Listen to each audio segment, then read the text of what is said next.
Book series के पहले episode बारिश की रात में आपका स्वागत है। ये कहानी है नित्या की, जिसकी जिंदगी बारिश की एक रात ने पूरी तरह से बदल कर रख दी।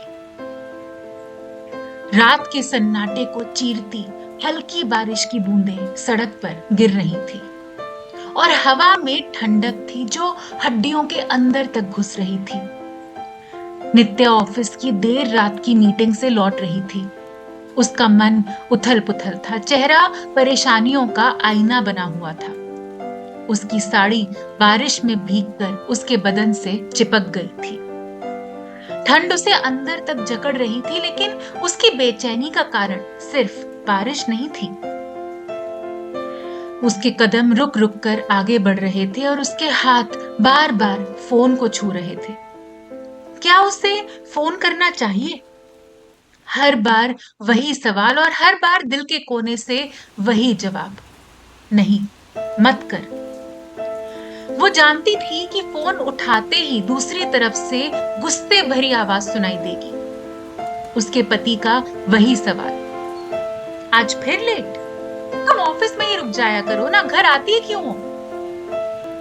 रमन को नित्या का काम पर जाना पसंद नहीं था और वो जानती थी कि अगर वो उसे कॉल करेगी तो वो उसकी हेल्प करना तो दूर, सिर्फ उस पर और ताने कसेगा। इस तूफानी रात में सड़क पर अकेली खड़ी नित्या में इस बात के लिए कोई पेशेंस नहीं थी। उसने गहरी सांस ली और अकेले ही आगे बढ़ी। सड़क पर ऑटो आते जाते रहे, लेकिन कोई उसके लिए नहीं रुका।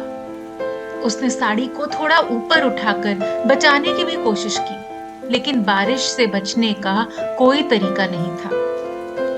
ठंडी हवा उसके बदन पर चाबुक जैसी लग रही थी। जैसे जैसे वक्त बीत रहा था, बारिश और तूफान और बढ़ रहे थे और उनके साथ बढ़ रही थी नित्या की बेचैनी। क्या वो पूरी रात इसी तरह फंसी रहेगी? तभी एक कार की हेडलाइट्स उसकी ओर आई और अचानक रुक गई। नित्या ठिठक गई। अजनबी कार के रुकने पर उसका दिल जोर से धड़कने लगा, लेकिन जब कार की खिड़की नीचे हुई तो उसे एक जानी पहचानी आवाज सुनाई दी, नित्या। नित्या ने चौंक कर देखा। कुणाल, उसका बॉस। कुणाल, जिसके बारे में ऑफिस की हर लड़की के दिल में ख्वाब पलते थे। उसकी सटीक चाल, सधी हुई आवाज और वो हल्की सी मुस्कान किसी का भी दिन बना सकती थी। लेकिन नित्या, उसने हमेशा कुणाल से दूरी बनाकर रखी थी। ऑफिस की इंटर्न से लेकर मैनेजर तक कुणाल पर मरती थी, पर नित्या हमेशा अपनी नजरें झुकाकर चलती थी। इतनी बारिश में यहाँ क्या कर रही हो? कुणाल ने भौहें चढ़ाते हुए पूछा। वो ऑटो का इंतजार कर रही थी, नित्या ने अपनी आवाज को धीमी रखते हुए कहा। आओ, मैं छोड़ देता हूँ, कुणाल ने सीधे सीधे कहा। नहीं थैंक यू, मैं मैनेज कर लूंगी। इतनी देर और इतनी बारिश में? कुणाल ने हल्का सा मुस्कुराते हुए कहा। बैठो, ये जगह सेफ नहीं है। नित्या को पता था कि उसे मना करना नहीं चाहिए। बारिश तेज होती जा रही थी और साड़ी भी अब पूरी तरह भीग चुकी थी। उसने धीरे से सिर हिलाकर हामी भर दी। कुणाल ने गाड़ी का दरवाजा खोला और नित्या चुपचाप अंदर बैठ गई। उसने उसे अपने घर का एड्रेस बताया और कार चल पड़ी। कार के अंदर का माहौल अजीब तरीके से भारी था। साइलेंस ऐसी जैसे हर चीज कहने के लिए तैयार हो, लेकिन बोलने की हिम्मत नहीं हो। नित्या की नजरें खिड़की से बाहर जमी थी, लेकिन उसकी हर नस इस बात को महसूस कर रही थी कि वो कुणाल के कितने करीब बैठी है। उसकी साड़ी की ठंडक उसके बदन से चिपक रही थी और कुणाल की खुशबू उसे और बेचैन कर रही थी। तभी गाड़ी झटके से रुक गई। क्या हुआ? कुणाल की आवाज गंभीर हो गई। ड्राइवर ने खिड़की से सिर बाहर निकालते हुए कहा, सर, लगता है इंजन में दिक्कत हो गई है, थोड़ी देर लग सकती है।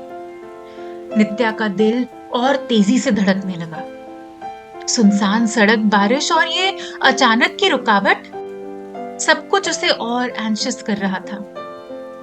पास में कोई जगह है रुकने की? कुणाल ने ड्राइवर से पूछा। हाँ सर, थोड़ा आगे एक होटल तो है, ड्राइवर ने जवाब दिया। होटल? नित्या के मुंह से निकल गया।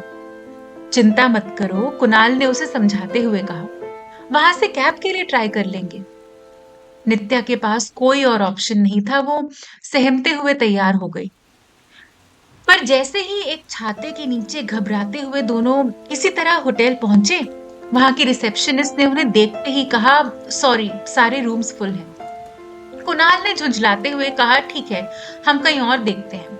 नित्या की बेचैनी और बढ़ने ही लगी थी, पर जैसे ही कुणाल और नित्या बाहर की तरफ मुड़े, रिसेप्शनिस्ट अचानक बोली, रुकिए सर, एक रूम खाली है। एक्चुअली गेस्ट ने चेकआउट कर लिया था, लेकिन अपडेट नहीं हुआ था सिस्टम में। नित्या का दिल जोर से धड़क उठा। एक रूम? तुम ले लो, कुणाल ने कहा। और आप? मैं यहीं इंतजार कर लूंगा नित्या, वैसे भी तुम्हें कपड़े बदलने की जरूरत है। उसने नित्या की साड़ी की ओर इशारा किया, जो अब पूरी तरह उसके बदन से चिपकी हुई थी। नित्या का चेहरा लाल हो गया। उसने चुपचाप की काट दिया और रूम में चली गई। रूम में घुसते ही उसने साड़ी उतार दी और पंखे के नीचे सुखाने के लिए रख दी। गर्म पानी का शावर राहत की तरह था।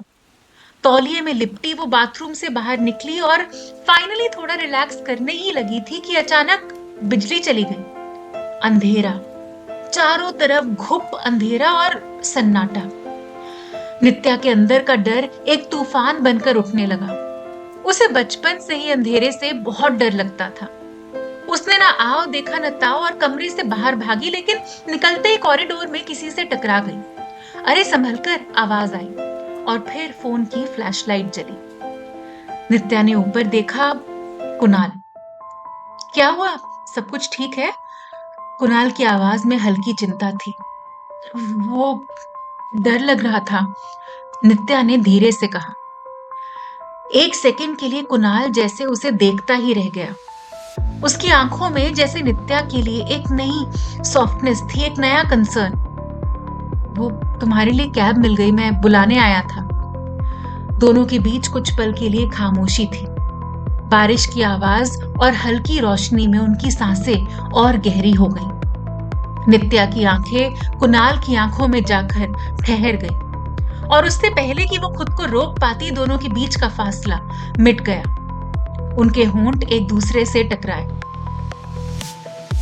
नित्या और कुणाल के बीच बढ़ी इस नजदीकी का क्या अंजाम होगा, जानने के लिए सुनिए हुप की सीरीज बारिश की रात का अगला एपिसोड।